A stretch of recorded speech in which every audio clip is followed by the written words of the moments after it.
ballistics is the science of guns, bullets, weapons, trajectory, how you're able to figure out what shot the bullets, where they shot from, what gun was used, all of that stuff. So we're going to kind of just dive in and explore the forensic science behind ballistics. And we have had the pleasure of being able to Tony Yan, who was able to tell us about her experience with ballistics.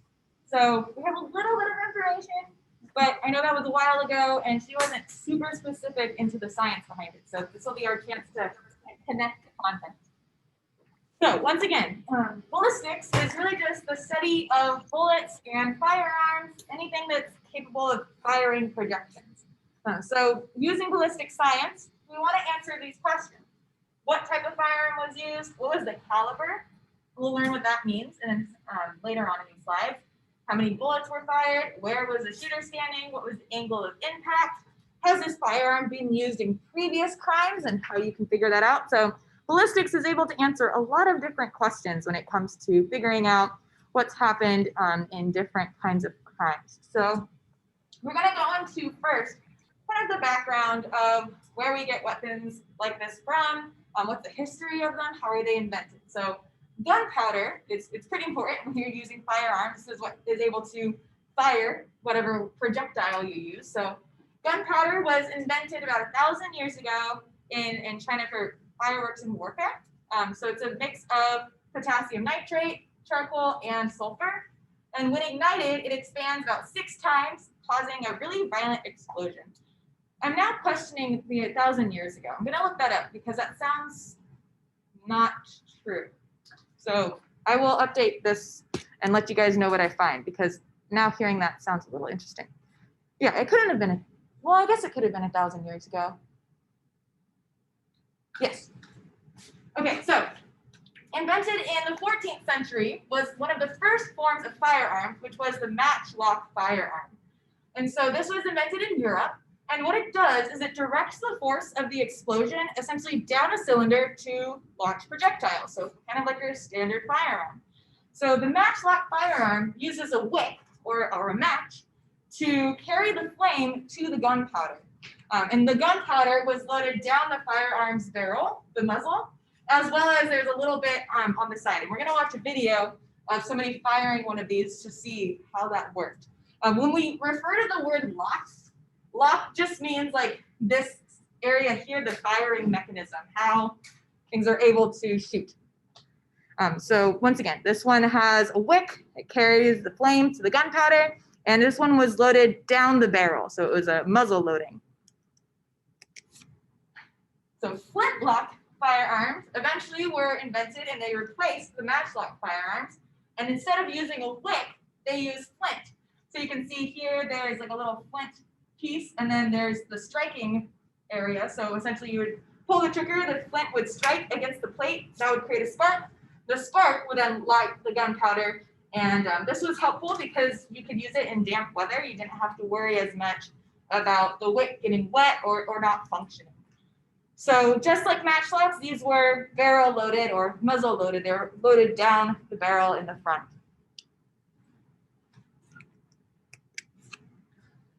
Then we eventually started working our way into percussion firing, and this is pretty much what we still use today. So percussion firing uses a cartridge, and that holds a small bullet, which a lot of people get confused when they think of cartridge and bullet. The bullet is actually the, well, here, let me show you. The bullet is actually the small little metal piece, while the cartridge is like the part that holds it. So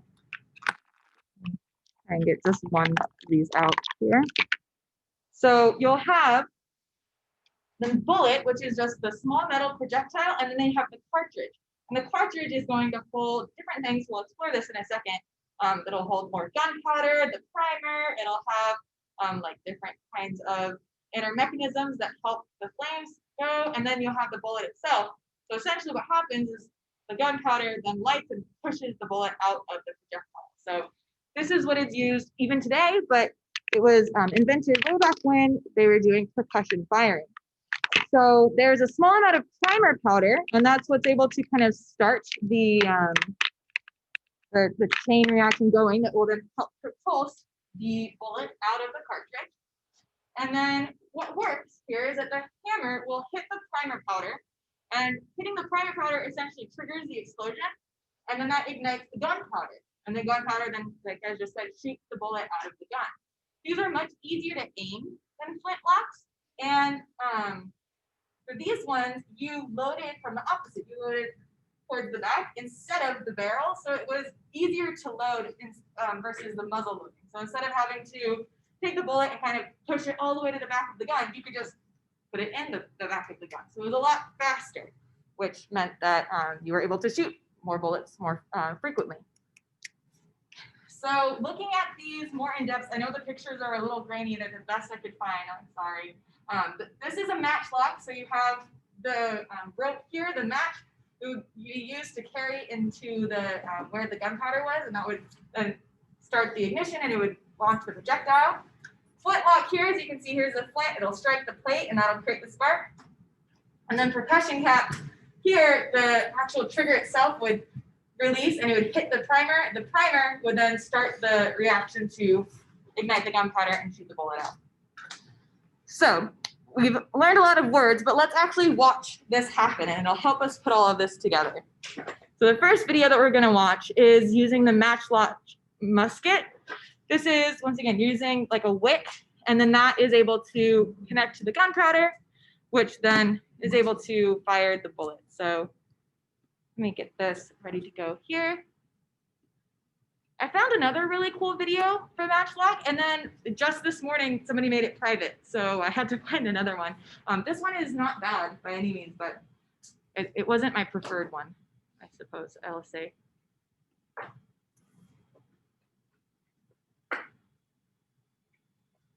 In the Civil War, 1640s, firepower was of the essence. It was most important. And what developed through the Civil War was a better firing musket. This is actually 1643 pattern matchlock musket, a nasty weapon, but let me load it and fire it for you. Let's open that pan, check him out. Oh, there's just one thing. When a musket ball from this hits you, it punches a hole in. It doesn't cut it like a modern bullet, so the wounds can be absolutely staggering, pushing bone out the back. But they have a secret weapon. When you run out of ammunition, or you're just not hitting anybody, you turn him round, because on the end, he's a club, and you simply charge and batter the enemy to death. I'm going to fire this. Now I'm using a cartridge, just a paper cartridge with gunpowder. Just light the end up. I'm going to fill the pan full of gunpowder. So he's filling the little pan on the side with gunpowder, and then what he's going to do, and I wanted to explain this in a little bit more depth than he does, he's going to pour the rest of the gunpowder down into the muzzle, and then he crumples up the paper and pushes it down, and he calls it a wad. What that basically does is it just helps keep the bullet firing. It helps it not necessarily get like jammed in, and it just makes for a smoother, more accurate kind of firing practice. So that's why he crumples the paper in and sticks it down there. Wads were also used for, like you can get them still today, but now they're really thin, pre-cut in like circles, and they're either like soft fabrics or paper, but it just helps make sure that your bullet gets where you want it to go and not stuck in the gun. There you go, just enough. Close that, blow off or shake off any loose powder, but watch that burning match, because you could set off the charge. It often happened in the Civil War. You then bring your musket so that you can see down the muzzle, down the barrel, shake down the gunpowder. You then put a musket ball down. You then put the broken paper in there, which acts as a wad. Take out your scouring stick, reverse it, shorten it to a handful. You then scour home your charge, because the soldiers were so nervous of this. Beginning drill movement, remove thy scouring stick, reverse it, replace it, because if you didn't replace your scouring stick and you fired, you'd shoot that wooden stick at the enemy and wouldn't be able to reload. They then must blow upon their match corn. Make sure you've got a burning tip there. Once again, you've got to fit it into those jaws. You've got to ensure that that will actually touch the gunpowder. And all of this is done in the middle of a battle. We're now ready to fire. And what you simply do is open that pan, present, and give fire. That's how it's done. Problem is, I didn't have my earphones in, and I'm now got ringing ears. All right, so that's the matchlock. So remember, it has essentially a match or a wick, and you have to bring the wick to the gunpowder, and that's what helps fire it. So now we're going to watch a percussive. If I can get this video to load. Yeah, the other video had also shown the flintlock, but it was just very similar, just lit the flint instead. How a black powder percussion revolver functions, I'll explain that briefly. So you can see this doesn't have fully open chambers like on a modern firearm. The modern one, you have the loading gate on the side that you flip open and then you put in the cartridges. It's not the case here. So the way this works is like a muzzle loader, except other muzzle loaders, I should say, except that you don't pour the powder into the barrel, but into the individual chambers. And nowadays at the range, we typically use these here, powder flasks. And the way those work is you put your finger on there and you push down on this button here, and that will dispense a certain amount of powder. You see it right there in the spout. In fact, I'll flip this a little closer. And I'll just pour that in my hand for now. You see, these here are 30 grains of black powder, which is the right amount for this caliber. This is a 44 caliber. Let's put that back in there, hopefully without spilling too much. There we go. They have powder flasks back then too. This here is an antique. So same principle. Focus, there we go. Same principle, in this case, you just push this lever to the side, and same idea. From what I've read, soldiers didn't use these. This was really more for hunting, from what I understand. They use mainly paper cartridges. So those are pre-measured powder charges with the ball wrapped inside paper. So they would shove the entire thing in there, which is pretty quick, really. The way you do it with these, you just dispense that, pour it in, and then depending on how you prefer, you can either proceed to load that chamber. So you just put the lead ball on there, rotate it until it's underneath the rammer, and you will just push that down, which of course I'm not going to do now, and then proceed to the next chamber. You could also pour powder into each chamber, and then in the next step, put on the balls. There is really not much risk of a double charge. You would see that very clearly if you try to pour 60 grains of powder in here. You would definitely see the powder filling up to the top or even spilling. So not much of a risk there. These balls here are 0.454 inches in diameter. There can be some variation with the old ones, so it's good to experiment a little bit with what fits best. Ideally, they would shave off a ring of lead as you push them in. So that way you ensure that it's a very tight fit, so there are no gases escaping. And when you fill them all up, you would grab one of these percussion caps. This copper cap here with the chemical inside. I forget what it's called, The but primer. if you This strike is the primer that, you that's use, basically the green and so looking when mixture you there. That's strike what that, ignites, that's what starts the creates a miniature ignition. explosion, and that's what sets off the powder charge inside the chamber, and that pushes out the lead ball. So as I said, back then soldiers carried the paper cartridges, and they would just insert the entire thing with the powder and ball just on there, ram it down, and then they just have to cap them. And so they put the primer cap like here. Can be reasonably quick, on like this little end here. Cartridge guns, of course, but so he gets into a lot of detail. He's pretty long-winded, but essentially they'll put the primer cap here, and so then when you see that this little bit here will then pull back, it'll hit the primer cap. The primer cap will then start that ignition, and so he mentioned that it was a paper wad would have the gunpowder in it and then the bullet at the end, and so the primer cap would then reach the gunpowder, and then that would send the bullet flying out through here. And so, as he mentioned, it was much quicker to load because you could have essentially the cartridges preset instead of having to push them all down here. He does fire some at the end. I have all of the videos from these slides and all the slides that we've done in the past are all on Schoology now. So if you guys ever want to watch through any of the videos in more detail, you can, because I have all of those videos now linked. They're in a folder on Schoology. Okay, so we watched through those two videos. I'm hoping that they helped us have a little bit more idea mentally of what these guns are doing.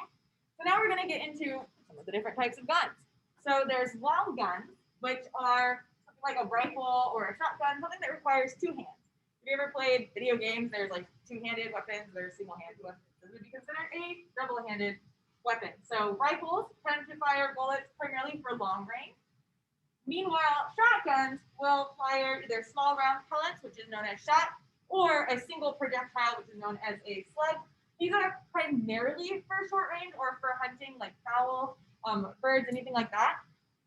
Rifles are going to do more damage from far away. Shotguns are going to do more damage up front. So I have a few different examples of shotgun shells. So these two are shots. There's like bird shot and buckshot. So essentially just a lot of little tiny bullets in one cartridge, so we'll just fire a ton of things at once. Versus the slug is more like your traditional bullet, it's just one, and they tend to be pretty powerful. Handguns only require one hand. So most common handgun is a pistol, and they have pretty accurate firing just by having one hand, but two hands also will help. So revolvers, as we saw in that video, have a cylinder at the bottom that can be loaded with multiple cartridges, for the most part 6. And then they can be fired in rapid succession. There's two different kinds of rapid succession firing. There's semi-automatic and there's fully automatic. Semi-automatic handguns can be loaded with up to 10 cartridges in a magazine or a clip, and that goes into the bottom of the gun. So if you ever see somebody like press a button and shake something out of the gun, that's the clip. And you put the bullets and the cartridges in there, and then you load it back up. And essentially, one bullet will be fired per one pull of the trigger. Meanwhile, a fully automatic weapon will fire as long as the trigger is being pressed. So if you've ever heard of like a machine gun, AK-47, that's you can pull the trigger, and as long as the trigger is pulled in, bullets are going to be released until you run out of bullets.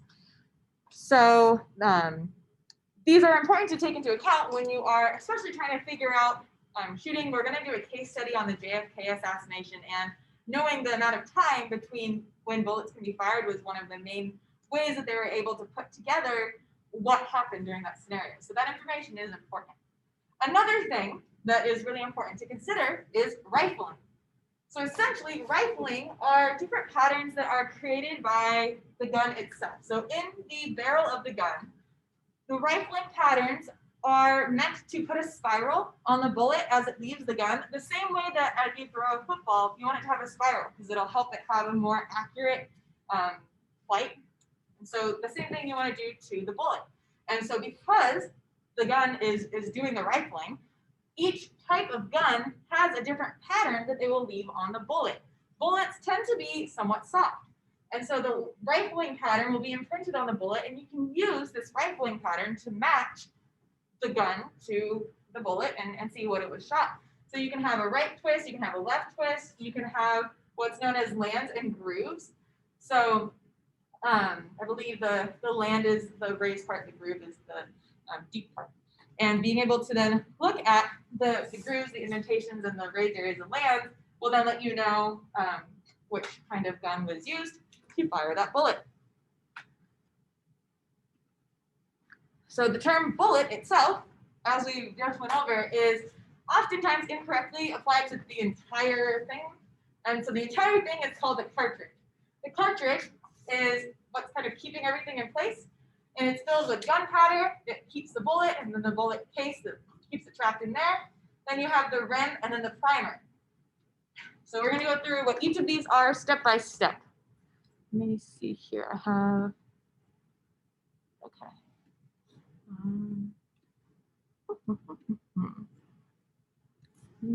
Keep an eye on time. Okay, so the bullet itself, let's see. Okay.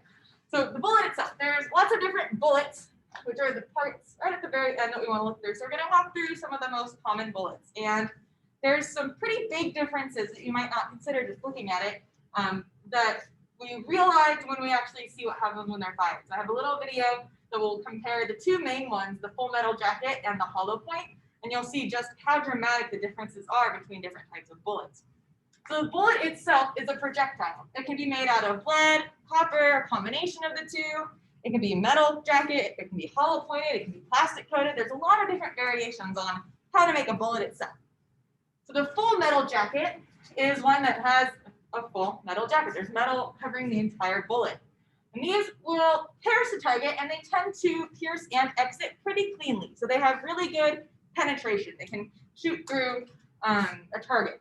They tend to keep their shape as well. They don't really change as that much when they pass through the target. So they're really good for target shooting, especially if you want to hit multiple targets in succession.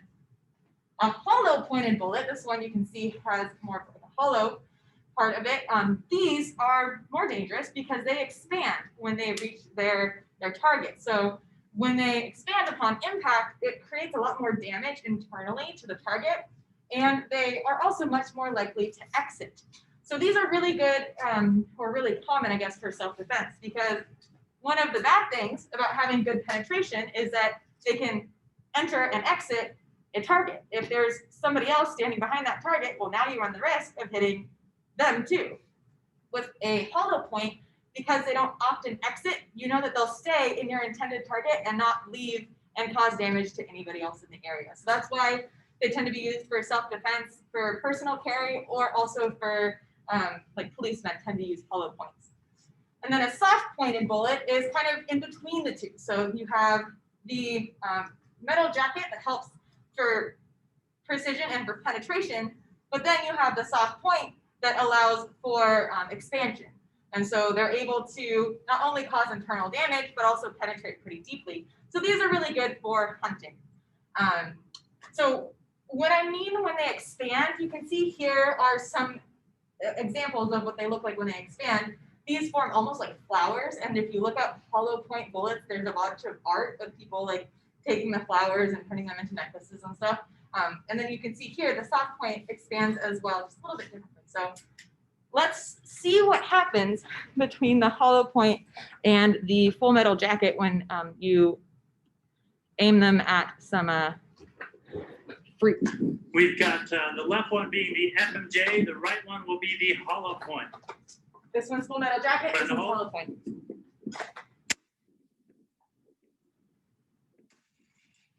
And that's why you carry hollow point. So if you look at the hollow point, you can see the damage that it does upon exit versus the full metal jacket. The full metal jacket's a pretty clean, it goes in, it goes out. The hollow point, because it expands, causes so much internal damage. And because this is a pretty small target, it's able to leave. And you can see just the extent of how much more damage is caused upon the exit as well, because it's bigger. So it's expanding not only as it's exiting, but it's also probably carrying material out with it, which is not ideal if you're the one getting shot, but ideal if you're the one doing the shooting, I suppose, depending on your intention. So some other bullets are wad cutters. Wad cutters are essentially just like a cylinder. They have sharp edges and the flat nose. That makes them really good for being able to tell what you shot. So they're used for competitive shooting because they just leave more obvious bullet holes. So if you can see here, those are used wad cutters, and these are just normal full metal jackets. So it's just easier to see what was shot.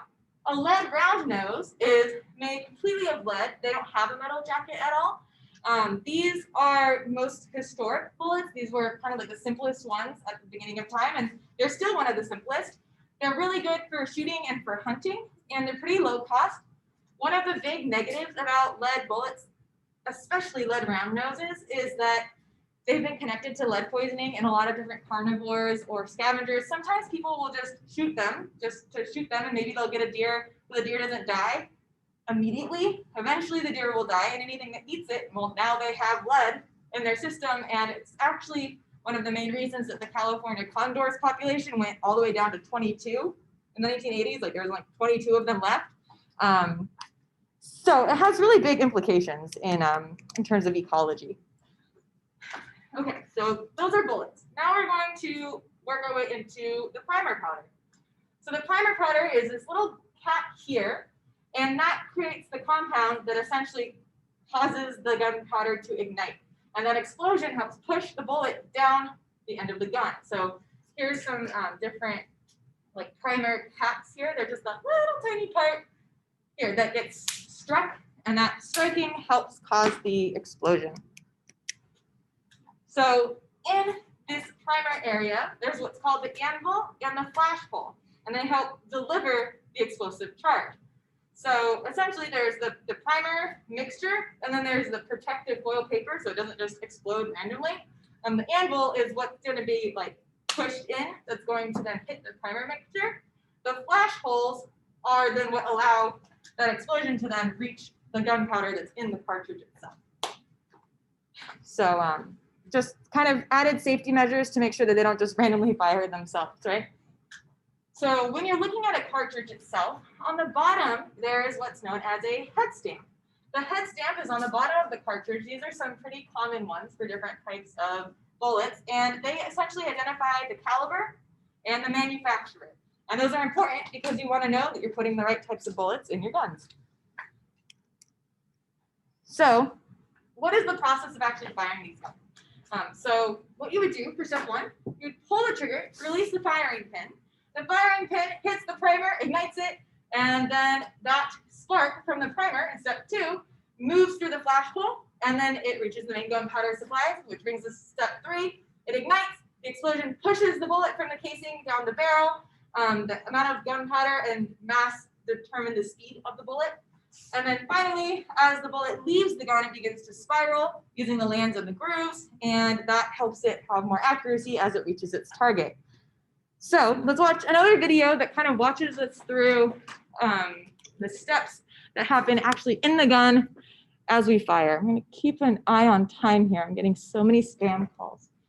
We are at 12:25. Perfect. So we've got 35 minutes left.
Okay.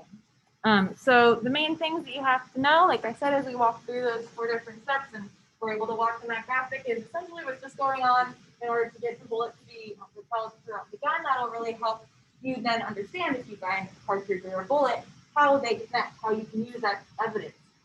So the main things are the trigger, the hammer, actual cylinders itself, and then the barrel of the gun.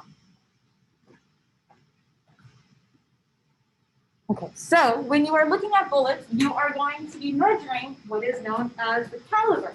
And to measure the caliber, you use what's known as a caliper. So I have this little like plastic one here. Essentially, there's different ways that you can measure the bullet. You can measure it long ways to be able to know like the length of the bullet, and that'll just be good information for you to know in terms of like how long the bullet is, and so therefore how much damage they're able to do in terms of like length as they move through the target. To measure the actual caliber, though, you want to measure the diameter. So you're going to measure it this way. And so caliber, like I said, is a measure of the diameter of the cartridge, and it tends to be measured in hundreds of inches, which is the setting that you'll find on most of them that are used primarily for bullets. So, for example, a 45 caliber is 45 100ths of an inch. In the United States, we use inches, but obviously other countries use a metric system, so they use millimeters. So that's why they call it like a 9 millimeter. So they are interchangeable. You can convert them. So you would just do, you multiply the millimeters by this number here in order to get the inch measurement, and then divide it to find the millimeter measurement from inches. So the caliber can be linked to the weapon used to fire it because the caliber has to relate to the diameter of the barrel. So there's a few different ways that you can identify these bullets outside of just the caliber. So you can look at the cartridge casings, and one of the things that you can do is you can test into either water or a gel block to see what actually happens with the bullets without causing them any damage. So I have two different videos we're going to watch through quickly. These are really good not only to see what the bullet does in terms of like as it's leaving the gun, but also the kind of damage that it can do internally. These shock waves that you see, okay, the shock waves that you see are what's going to happen inside of your body. So yeah, I'll just leave it at that. Ready? Yep. So they're using a hollow point, which is why it's able to expand like that. But imagine that this is tissue. It's getting shot into, let's say, your stomach. What it's going to do is it's going to enter the body, and then it's going to cause this entire like explosion and then vacuum and recoil inside all of your organs. So causing a lot of destruction internally. Not to mention that if it leaves, then it'll cause that damage as well. But like I said, hollow points tend not to leave because they have expansion, which then impacts their ability to penetrate. So we'll watch a few more clips of this one, and then we'll jump into the other one. So yeah, that's what happens if you get shot by a hollow point. Let's watch what happens if you shoot underwater. This will also be a good way for you to see, well, here, I'll let them explain first.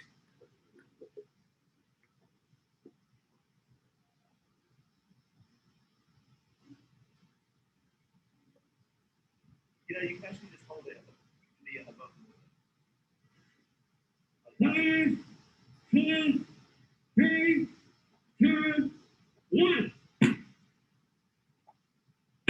So all that powder is the residue. We'll learn about that in a second. But that can come out really hot. It can cause burns. It can also be used to track how far away the gun was when it was used to shoot.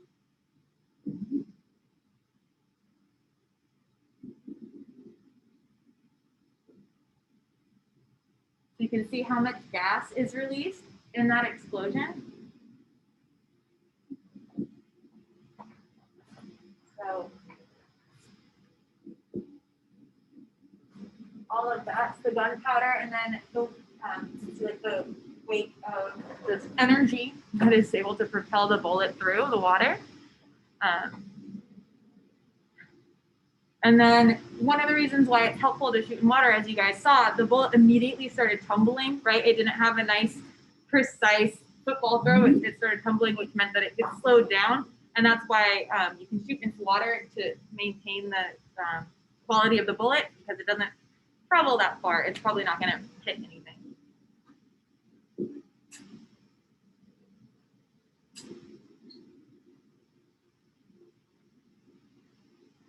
essentially what it's creating right there are just vacuums. It's displacing all of the water for a moment, and then the water crashes back into itself. And then that displaces the water again and explodes again. That sounded cool. It was like a metallic sound. It was like, Yeah. sound. Okay. So once you find the cartridges and sometimes the bullets, you can be able to identify what happened from, as we just saw, the caliber, as well as like the rifling on the bullet itself. You can also look at the firing pins. So these are going to be right at the very base of the bullet, and these are made by the firing pin as it strikes the bottom of the cartridge, trying to ignite the primer. They also have breech block markings, which are just created by the interaction between the cartridge and like what's trying to keep the cartridge in place, and then the explosion itself. So it creates a recoil, and then that creates different marks on the bullet itself. Other marks include the extractor and the ejector mark. So as the bullet is leaving the gun, that'll change the way the bullet looks. Yeah. Does the cartridge like fall out of the casing, so can't you tell from the labels on it? Yeah, so you can tell out of that information on the cartridge itself, but let's say there are like multiple people there with multiple guns, then you can find all of the different cartridges and say, okay, well, like this one was probably using this gun, this one was using that gun, because sometimes the bullets can be used in multiple models of guns that have the same caliber, if that makes sense. So yeah, so it's just like there's multiple means of identification for the different varieties of ways that people are going to use the guns and the bullets. Okay, so gunshot residue is, like I said, that cloud of like gray stuff that came out of the gun. Those are produced whenever firearms fire. There are the traces of smoke and particles, unburned powder. They have nitrates and other chemicals that are used to create that explosion, and they can stick to the shooter. As you can see, that happens pretty closely to the gun, so that'll be found on like the shooter's hands, the shooter's clothes. They can also be found on a victim, depending on how close or far the victim was. If it's super far away and they're using a sniper, probably not going to find much gunshot residue on them. But if it's close, then you'll find more. So essentially the distance of the victim to the shooter, the closer they are, the more gunpowder or gunshot residue you can find on them. So this fact, you can also then add to like the pattern of how it is found on the victim, can be used to determine the distance of the shooter. So while it can be washed away, chemical tests are still able to detect the residue if there's still any present. So there's a few different databases that have been used throughout history to be able to keep track of all of these different ways that you can identify them. There was the National Integrated Bullet Identification System that then eventually merged with DrugFire in order to form the National Integrated Ballistics Network. And they essentially just have computer files of all of the different ballistics used in previous crimes, and then also cartridge cases and pretty much anything that you would need to know to try and track weapons that were used, to who shot them and kind of what role they played in the crime. So we're gonna watch through another video here, and he's gonna walk us through trajectory, which is really important when you're trying to figure out not only who shot, but where did they shoot from. And that will help you kind of piece together then if you're trying to find, especially, for example, I know when we listened to Tony Yan and she was explaining about one of the cases that was the hardest for her, she had mentioned that there was a friend who was a cop and he was at like a stop sign. Somebody like drove through a stop sign and he got shot from seemingly out of nowhere. They were able to do the trajectory to find out that it was a kid who was hiding behind a mailbox. And without the ability to track trajectory, they might have never known who shot the cop in what was broad daylight when he wasn't even really doing much, it seemed. So it's a really important science. Matt is a certified senior crime scene analyst. He's demonstrated how to lift fingerprints and analyze bloodstain patterns in technique tutorial. There we go. Today I'm going to show you how forensic analysts determine bullet trajectory. In this episode, we'll learn the methods experts use to investigate a shooting scene, increasing the complexity with each step. Firearms are used at many crime scenes, so to analyze the evidence that's left behind is very important. Before we can start plotting a bullet's trajectory, we need to know something about ballistics. Ballistics is the analysis of a projectile motion. Forensic ballistics focuses on firearms-related projectiles. There's internal ballistics external ballistics, and terminal ballistics. Internal ballistics is what happens inside that gun. External ballistics is what happens to that bullet once it leaves the muzzle of that weapon. And finally, terminal ballistics is what happens when that bullet strikes that target. Understanding these three categories, it's important because they're all related. That bullet that comes from the gun takes a path and then goes into a surface. When we go and testify in front of a jury, we have to educate them. They don't know the difference between a cartridge, a casing, and a bullet, and there are three different things. So what we have here are unfired cartridges. These would go inside of a weapon, and then when they are fired, they are separated into different components. So now we're looking at shell casing. After we fire that cartridge, this is either going to remain inside the weapon or be ejected out of the weapon. When that cartridge casing is fired, the bullet is going to come out of the barrel of the weapon. This bullet is in pretty pristine condition. I believe this one was fired into a tank of water and recovered, so we don't see a lot of deformation on it, but I do see the rifling on that bullet, so I know it was fired from a weapon. As these bullets strike different targets, they're going to deform in different ways. They flatten out, they hit an object at an angle and are dented, or they pass through something soft, like this bullet and that bullet, and then sometimes when these bullets hit surfaces, they will fragment. When we're at a crime scene, tasked to determine if we have ballistic trajectories or if we have ballistic damage there, the presence of a bullet, especially a bullet that's been damaged, could help us in figuring out whether that damage was created by a bullet or from some other means. Next up, we're going to show how these bullets show up at a crime scene. Now that we've seen cartridges, casings, and bullets, let's see how they affect our crime scene. So when we encounter ballistic damage at a crime scene, we want to first figure out if we have a hole, what is the entrance and what is the exit? So if we look around the perimeter of our entrance, we see a dark substance. This is what's called bullet light. As that bullet travels down a barrel, we have burnt gunshot residue and residue inside the barrel that's being picked up on the bullet as it travels from the muzzle of the weapon. And as it passes through our surface, it wipes that residue off. So if I had a bullet that enters on this side, exits on that side, re-enters another surface and re-exits, I could tell which side it entered first because it doesn't have any more residue to wipe off. With the exit, we can see here that the fibers of the wood are going in the direction of the bullet. Plywood's a little different than solid wood would be, but with this or with metal, we would see that substrate push in the direction of the exit. Where on the entrance side, we would see it push in. So when I look at this bullet hole entry, I can tell it's directionality. Understanding directionality is one of the keys to figuring out what happened and how it happened. What I see is the parabolic shape of the bullet as it first comes in contact with the surface. And I know it's traveling from left to right because of that U-shape. Another clue to directionality for us by looking at this is on this bullet hole where the bullet doesn't actually penetrate the surface but glances along it. You can first tell directionality by first looking at that U-shape, that parabolic shape. And then we also notice is that the shape is very symmetrical on the front of it. But as it's traveling from left to right, it becomes asymmetrical. So that bullet is being deformed as it's moving along the surface, creating this asymmetrical damage. We just talked about directionality as it relates to entrances and exits. Now we're going to add a layer of complexity to it. So on the car door, we can see that bullets are coming from a couple different directions. So we can tell these are all entrances because the way the metal is deforming in the direction of the bullet. We have very circular entrance holes here, here, and here. These shots are coming pretty straight on, perpendicular to that surface. With our bullet hole entry that's going from right to left here, I know it's going that way because of certain key clues.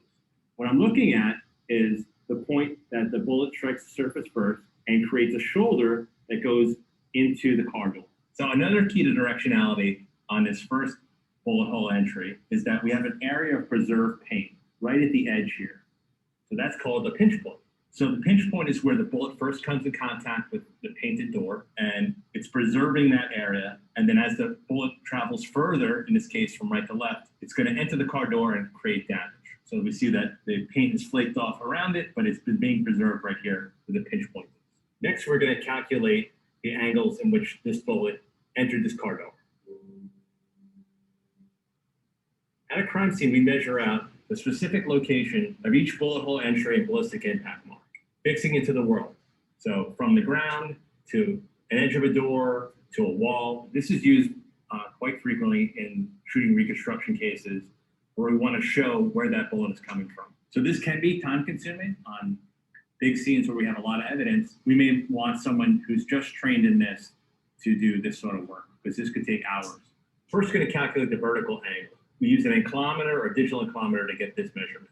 So right now, we have a measurement of 10 degrees downward. Next, we're going to calculate the azimuth angle. That's the left to right or the right to left angle. So what we want to do is place our 0 point at 90 degrees. There's a line there, lining up exactly where that bullet strikes the surface first. I'm going to have Jonathan come in and give me a hand with this. Next, we're going to take a plumb bob, and on the interior side of that angle, we're going to drop it and hold it alongside our zero-base protractor. Our line is striking the zero-base protractor at somewhere around 23 degrees. We would document this as traveling from right to left 23 degrees. Now we're going to attach a laser to the end of our trajectory rod to visualize its trajectory. This is used quite frequently in shooting reconstruction cases where we want to show where that bullet is coming from. So in order to see this and document it for photography, we're going to have to dim the lights. So I'm spraying along the line. If I was photographing it, I would do a long exposure, so this would be captured over time. Another method to show this trajectory line would be to reflect light back towards the camera by reflecting off a white card. And over time, if I did a long exposure, I could show that line. So if I had this as evidence at a crime scene, our bullet hole entries, we put a trajectory rod in for each one. The more ballistic damage we have, the more work it's going to be. If I had a case, let's say, where a bullet came through a window and struck a wall but didn't enter the wall, I could do trajectory of that with string. I'd attach one end of the string to the damage on the wall, and then bring that string and run it through the hole in the window. And that also would give us the area where that bullet came from. The advantage of string is that it's easy to photograph during daylight, where the laser, we'd have to make the area dark, and then that's not possible when the sun is out. We just finished with lasers. Our next step is to use the 3D laser scanner. So we're going to be using the Leica RTC 360 to capture our crime scene. So the laser scanner and with the Leica software, not only can we get very precise measurements, we can also get those same angles that we calculated with the trajectory rod. So we're going to set up our laser scanner in 2 different positions and scan this scene. After we scan the scene, we're then going to import that data into software so we can visualize our point cloud. So now that we have our 2 scans, we've imported it into our Leica software. Anything that's in the view of the scanner is going to be captured. So you can see us offset here. There's me. So the RTC 360 can take about 2 million measurements per second. So as it spins a full 360, all these measurements will look like one large point cloud. The beauty of laser scanning is that unlike a static image, we can move it around, we could view it from different angles, we could see these trajectory rods that we have in place, and we can get novel views of the scene that we couldn't get with traditional video or photography. And one of the great things about laser scanning is that it's objective. Any other type of measurements that we take at a crime scene, I'm choosing to measure from 2 points or 3 points to this evidence. With the Leica scanner, anything that's in its field of view, it's documenting it. So we may not know that something over here is valuable and we don't collect it, we don't photograph it, and we miss it. But later on, as our investigation proceeds, we find out, oh, this was really important. At least it's captured with laser scanner. What also we could show with this is our cone of tolerance. So with trajectory analysis, there's a built-in plus or minus 5 degrees of error. With this software, I could show that error. So I've created a line from 2 points on that rod, and now I could take that line and extend it out into space. And sometimes in real crime scenes, this becomes very important. I had a reconstruction that we did where a bullet went through the 13th floor window of a business and then wanted to see where that bullet came from. So we scanned inside of the business and in several blocks around it on the street, and we're able to trace that trajectory about 800 feet away, 2 blocks away from the location. So today we talked about the basics of ballistic analysis. These skills are built over time, taking hundreds of hours of courses, more scenes, more experience, the better you get at it. Hopefully our viewers have a better understanding of shooting reconstruction. Okay, so there's a lot of steps that go into calculating trajectory. We've got like 13 minutes left. Let me see. We might have time to work through an example, and then the last little bits are bullet wounds and entry wounds and exit wounds, which we can save for next week. So let's go through just really quickly, I think that I'll walk us through the example and then we can do it together next week, because in working out the example, it took me like half an hour. The way that the book had it described was not at all intuitive, so I can have to rework it. And so I'm hoping that that makes it a little bit easier for us to make sense of how to calculate trajectory. So trajectory, as was explained in that video, is really important if you're trying to figure out where the bullet came from. If you're trying to figure out the path, the angle, where the shooter was located. So for example, the trajectory follows the path of the bullet. So from where it started to where it ends up. So if the trajectory is angled downward, then the position of the shooter was above the target. Sometimes bullets will ricochet, they can come out damaged, and they don't provide a direct path. So sometimes you have to then use other information. So being able to find where it was, being able to use physics to calculate how much the bullet was spinning and where that landed it. There's a lot of math that comes into trajectory. We're not going to get in depth into the more complicated math, but when I was doing research on the JFK assassination, I got lost in like an hour's worth of just like different kinds of physics equations that were used, and it's crazy. So trajectory can be calculated by finding 2 reference points along the flight path of a projectile if it's a nice simple flight path. Reference points can be bullet holes, such as in a wall or in a victim. Some victims might have 2 reference points if they have a entry and exit wound. And so that would be the only 2 reference points that you need. It's all about just finding that angle of trajectory. Less specific reference points could be like gunshot residue, because that would be where the gun was shot, or spent cartridge casings, which would be kind of fired to the edge. So you might know like the room that they were in, but you wouldn't know the exact placement. That would be what you would need to use with the actual reference points itself. So one of the factors that has to be taken into account when you're trying to find trajectory is the effect of gravity. So gravity is going to kind of cause the bullet to fall rather than just maintain a nice straight line. And then the force of the gunshot is what determines like how far it's actually propelled. Wind speed and direction will play a small role in impacting then kind of where the bullet goes, but because of how powerful the guns themselves are, unless it's a super far distance, you don't have to worry too much about that. A bullet will begin to drop as soon as it leaves the barrel, so the effect of gravity has to be taken into account. And that is, once again, where physics comes into play. So let's work through an example together. And like I said, we'll work through it quickly, and then if we need more time to do more examples next week, we can do that. So for example, a bullet is shot into a car from an apartment building about 60 feet or 720 inches away. The bullet breaks through the window and plants itself into the headrest, and the headrest itself is located about 4 feet off the ground in the car. So to determine the position of the shooter, you're going to make 2 different triangles. So the first one is going to have information from your reference points. So the first triangle is, I'm going to do it just here for now, because I don't want to get rid of this. So the first triangle, you're going to have the distance between the reference point as your diagonal, and then the distance between the reference points along the horizon as your horizontal. So when it means along the horizon, it just means like what is the horizontal measurement. So what you're going to do is measure the distance from the bullet hole to the headrest. So if this is the headrest and this is the window, and you want to follow the path of the bullet. And so in this instance, this measurement is 25 inches. Then you're going to find the measurement along the horizon. So in this instance, it's 24 inches. So you're going to create this triangle here. And then what you want to do is you want to find the ratios. So if you have the distance between the 2, so you have like the distance between the headrest and the window, this along the actual path of the bullet, and then you have along the horizontal, then you'll have the distance to the shooter, because if the shooter's like up here, and this is where the bullet ended, and then you'll have the distance to the building. So this is like if the building's on the ground, then that's where the building is going to be. So you'll set that up. We want to know the distance to the shooter, but we already know the distance to the building, so that'll help us solve it. So we'll set up our ratio here. So we'll just do shooter 720. By the process of cross multiplication and division, we find out that the distance to the shooter is 750 inches. And the reason that we have it in inches is because of the fact that these measurements are also in inches, so it just makes using our units a little bit easier.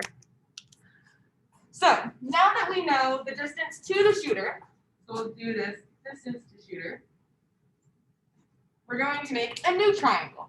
The second triangle is going to use Pythagorean theorem in order to figure out then the actual distance of the shooter above the horizon to figure out where their actual location was in the building. So this next triangle that we make is going to have a diagonal, which is the distance to the shooter along the path of the bullet. And then B is going to be the distance to the shooter along the horizon. And then the C is the distance of the shooter above the horizon. So distance directly to the shooter, this is the distance to the building, and this is the height of the shooter in the building itself. So what floor is the shooter on? So this measurement here is the one that we just calculated, which is 750. And then along the horizon is the distance to the building, which we already know. So then you just do Pythagorean theorem, which is the hypotenuse squared is then the two other legs squared added together. So doing Pythagorean theorem, we're able to solve and find out that the shooter was 210 inches above the ground. So then we convert that back to feet, 17.5 feet above the ground. And then because the headrest itself was 4 feet high in the car, we then add that to find out that the shooter was 21.5 feet off the ground. So then you can use the distance, the horizontal distance and the vertical distance to find out exactly where the shooter was in that building. Let's see, how much time do we have left? We've got 5 minutes, 6 minutes. Okay, we can watch these videos. I think we'll have time maybe to get into, we're gonna watch one of these videos. And then we're gonna try and get through the rest of these slides here so we can have all of our class time next week to do either the in-class lab or the at-home case study. If you wanna watch this video here, you can. I have it, like I said, in the videos folder. It's a little graphic, so I'm just gonna leave that out there. We're gonna watch this one. It's not as graphic, but still very enlightening. Paul Dalby is a weapons expert with more than 30 years experience testing firearms and explosives. What I'm holding here is the iconic M16 assault rifle, this particular example being a Vietnam veteran. It's a 5.56 caliber weapon fed from a 20-round box magazine. It's accurate to 500 meters and fires at a rate of 700 rounds per minute. To show the damage caused by a single M16 bullet to the human body, Paul will fire into a block of ballistic gel that has the same density as human tissue. A high-speed camera shows the extent of the damage caused by the bullet.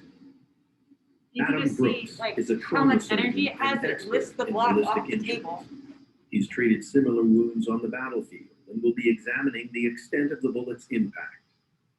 This ballistic gel is very much like incising tissues of the body, and we'll try and cut along the track of this round so we can get an idea of the damage it's done. So here's the entry of the bullet. The first 5 or 6 centimeters, very little in the way of destruction or damage to tissue. But then as the round turns on its side and slows down the tissue, we get this cavitation effect. All the energy is dumped into the body, the tearing, huge amount of trauma to tissue. And then finally you can see how the round is twisted, turned on its axis to the point where it's pointing backwards, here and comes to rest still within the body.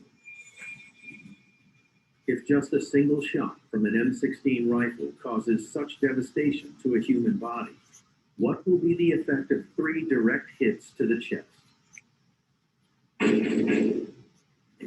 To recreate the scene from Platoon, this ballistic gel mannequin will represent Sergeant Elias. Inside are representations of the vital organs, the heart and lungs, liver, and kidneys. Paul will be firing in semi-automatic mode from a distance of 30 feet, the same shooting distance as in the movie.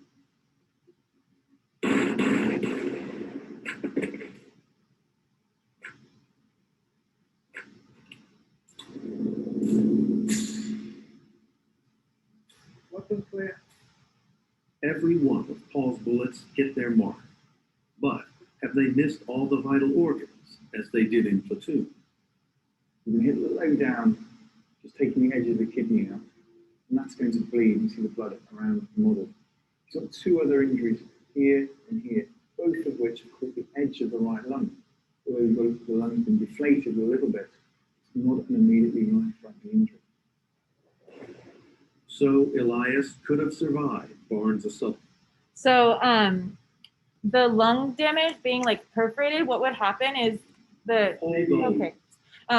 Like you would actually have to like block, because the lung cavity itself would fill with air, and because the way that the lungs work need that like negative pressure. If the lung cavity that like surrounds the lung fills with air, then the lung itself can't actually expand, and so you would suffocate because too much air is in the cavity and not actually in your lung itself. So you have to like block that hole to then prevent air from getting in. That's why if you ever see like somebody like stab a pen into somebody's chest, it's to release the pressure in the lung cavity so that the lungs can actually fill back up with air. Okay, so really quickly, we're gonna move through here. I know we've got like a minute and a half left. So bullet wounds can reveal a lot about the sequence of events, such as if you're running towards or away from the shooter, you can be able to tell the difference between entry wounds and exit wounds. So entry, like we just saw, would be perforated inwards, exit would be perforated outwards. Entry wound might also have something that would demonstrate that it was reacting to the gunshot residue. So it might cause burns against the skin. So also, like if you're wearing clothes, you would see the penetration on the fabrics. And you'll only find gunshot residue at the entrance wounds, not at the exit wounds. So all of that information will help you put together what happened to the victim itself. And bullets don't really move very smoothly through a victim. We're not just hunks of ballistic gel. We have bones, we have tissues, we have organs. So as they tumble around and they hit the bones and all those other things, that can change then the direction of the bullet within the body. So that's why if you have a bullet that enters at one part of your body, it might come out completely opposite direction because it gets bounced around in your body. And it can also not only cause damage, it can leave fragments in your body. Yeah, larger caliber bullets tend to pass through, while smaller caliber tend to stay lodged in, as well as the type of bullet it is determines that difference as well. So those are all of the notes. We made it through. Thank you for sticking with me during this class. That just means next week we're going to actually be able to focus on the assignments and not have to do notes. If you guys have any questions about anything that we learned about today, like I said, all of the videos are on Schoology. All the slides are on Schoology. I'm also available via email. Enjoy the weekend of not having too much to do for this class other than science and the media, which is due Monday night. Otherwise, I hope you guys have a great rest of your week. Those of you on Zoom, I will see you later. And those of us in class, we're just waiting for the second bell. Thanks, guys. Thank you. Thank you. Thank you.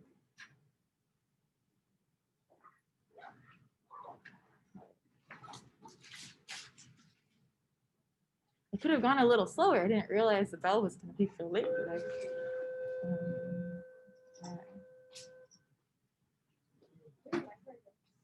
Sorry? Yeah, let me get those for you.